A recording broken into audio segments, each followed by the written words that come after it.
So I just spent the night in hospital with chest pain. I've had chest pain for about a week. It started about a week after I got my second dose of Pfizer. I'm feeling okay. The pain's being managed with medication. And the doctors believe it's pericarditis, which is a very rare side effect of the Pfizer vaccine. It can be treated, which is the important thing. And really, I just wanted to film this message to say that even despite these side effects, I would get the vaccine again. For me, it's more important that we all protect ourselves and save lives, make the sacrifices that we need to for the greater good, then, and I think the benefits of that far outweigh any potential side effects, particularly given the side effects of COVID. The long-term impacts can be disastrous. So I implore everyone to get the vaccine. Some of us might have to take it on the chin, take some of the side effects on the chin. Take it on the chin. Most of which take pericarditis on the chin. They pale in comparison to COVID and to the risks of COVID. So let's do this. Stay strong, Sydney. Let's do this. We can get through this. We just have to do our part. This makes me hold on. We're gonna walk through this in a second.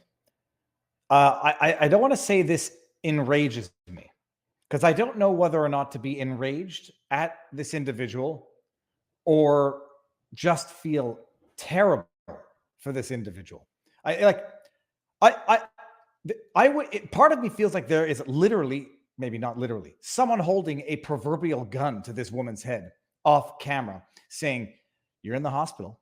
We can't hide this, but you damn well better keep promoting this." Like, I don't know whether to feel sorry for her or to be angry at her, or a little bit of A and a little bit of B. I would love to ask her how she feels now. I would love to ask her if this statement, this public service announcement in support of a medical procedure that just gave her pericarditis, inflammation of the muscle around the heart. I forget that myocarditis is inflammation of the muscle of the heart. Pericarditis is inflammation of the sac around the heart. I would like to ask her if this statement was made willingly, with her consent, if she was pressured by her employers. For those of you who don't know, I should have backed this up a little bit. Let me just refresh, because whenever I go back, the woman who made this statement, Georgia B. Clark, Senior Communications Advisor, Legal Aid, NSW, ex-journalist, Daily Telegraph, ARV, a journalist. I don't know if she was a journalist at the time or if she was an ex-journalist at the time. I want to know if this statement was made voluntarily, if there was overt pressure, or if she just felt, what's the word I'm looking for? Discreet pressure, social pressure. You're in the hospital for pericarditis. By the way, Winston, get on. Dog's got my mic cable wrapped around him.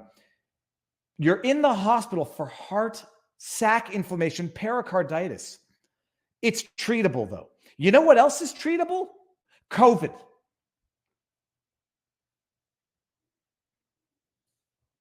A young woman with chest pain for about a week, as if, heart inflammation, treat it. It's gone.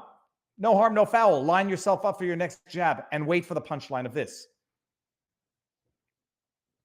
Now, by the way, in fairness, this is over a year ago. Although even a year ago, I think people were starting to get wise to the fact that the jippy jab did not prevent transmission, in which case everything that follows in this public service announcement for a medical procedure which harmed her. I won't say it came close to ending her life, although a great many people, passed suddenly afterwards. It doesn't stop transmission. Whether or not it was known then, like it's known now, I think it was.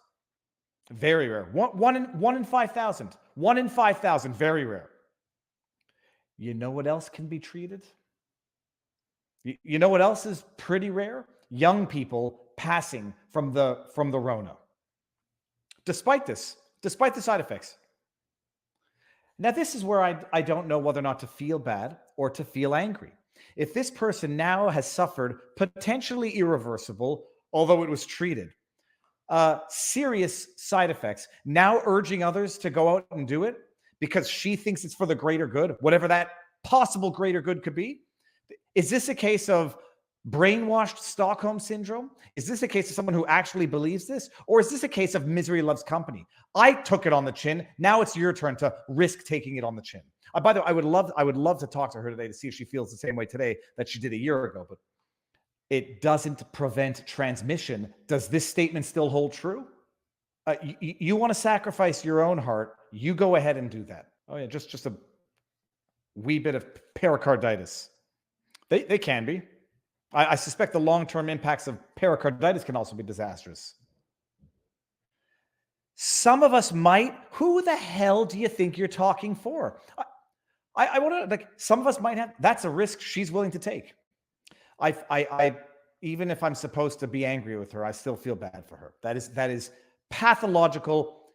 It's like in a way, it's sort of like tattooing or the addiction to tattooing.